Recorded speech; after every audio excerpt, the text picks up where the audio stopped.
beautiful, doesn't it? At first glance, it can appear to be a gorgeous oasis. What I personally love about the desert is that I feel my healthiest here. Just as quickly as it can melt my aches and pains, it could also potentially kill me. And it almost did, a couple of times. Things took a sharp turn at this dispersed campsite near Tucson.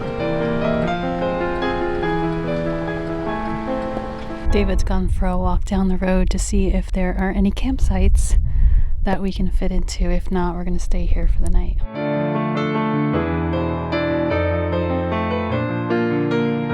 It just so happens we scored the same exact campsite we were in last time we were here. Ow, ow, ow, what happened? Oh, you got it stuck to your shoe? Before I share the dangerous situation I got myself into here, I want to take you back about 10 years to the first time I didn't think I'd make it out of the desert alive. Quick story time, this happened long before RV life and even before we lived full-time in Phoenix. We had just flown in for a vacation. Flying can be dehydrating, as can spending time outside in the Arizona desert in the summertime. And that is why I had fresh squeezed lemon and lime juice in my water that I took hiking with me the next morning. Gotta have electrolytes, or so I thought.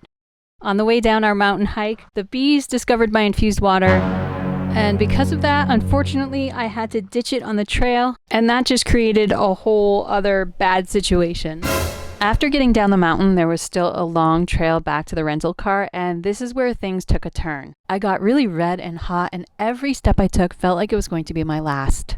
David thankfully recognized what was happening and ran back to the car to turn the AC on for me, and I did make it back okay, thankfully, but not everyone does. Typically, I tolerate the heat very well. After all, we were vacationing in Arizona during the summertime, our favorite time of the year here, and I've had plenty of experience hiking in the desert, and you'd think I would have learned my lesson, right?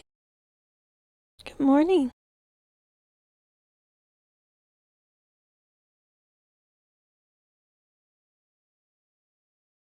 So it's 8:26 in the morning and I just finished drinking my coffee outside and the sun is already feeling super strong. Not dead or alive? Alive.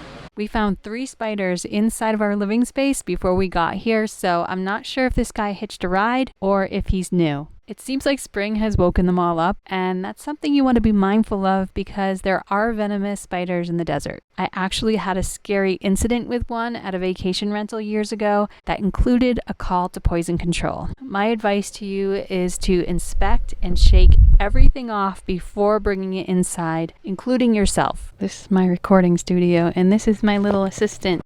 Hi. How you doing? How you doing? You need some scratches? David just said he smells smoke, and so he went to investigate and found something that looks a little sketchy. We decided to go for a walk and get a closer look so we could decide if evacuating the area would be the best idea. The wind is blowing towards our campsite and there are some pretty significant gusts. And also trying to film outside in the desert is challenging because it is usually pretty windy. So I did cut a lot of audio from this, but you can tell in certain parts of this video how windy it is.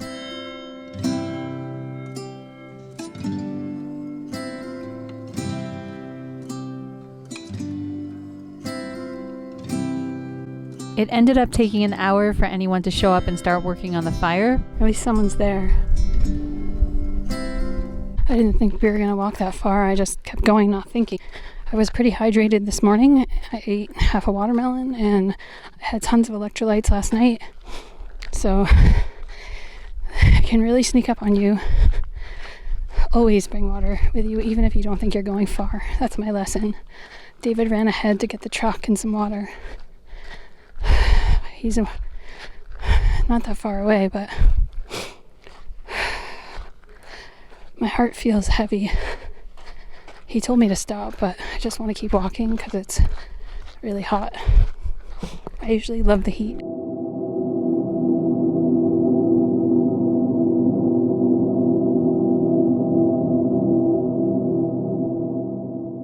David ran back and got a gallon of water, got my cup full of water, and an ice pack to cool me off. and I'm sitting in the truck with the AC on while he gets the generator started and turns the AC on inside. Usually we don't turn the AC on until this time anyway. It's 2 o'clock. Oh, my heart is very heavy right now. My lungs.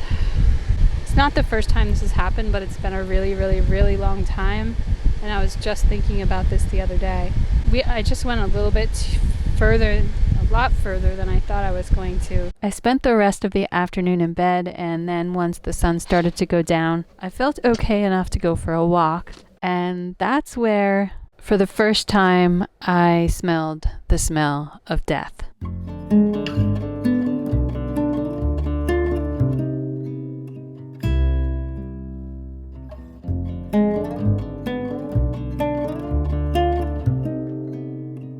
There's a dead coyote over there covered in flies. The smell is so bad. We got back just in time to watch the beautiful Arizona sunset with the cats.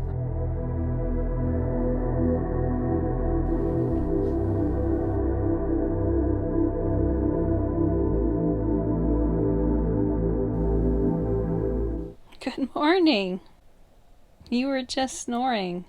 The whole purpose of this video is to bring awareness to the dangers of heat-related illnesses. It is so important to know the signs of dehydration, heat exhaustion, and heat stroke. Some people are more vulnerable than others. I highly recommend educating yourself on the importance of electrolytes, and always, always, always take more water with you than you think you'll need, especially in the desert. Now, it's about to hit the triple digits, so we're going to stock up on groceries, dump our tanks, and continue south, believe it or not, to a place that is 10 degrees cooler than Tucson. I am so looking forward to sharing this gem with you in my next video.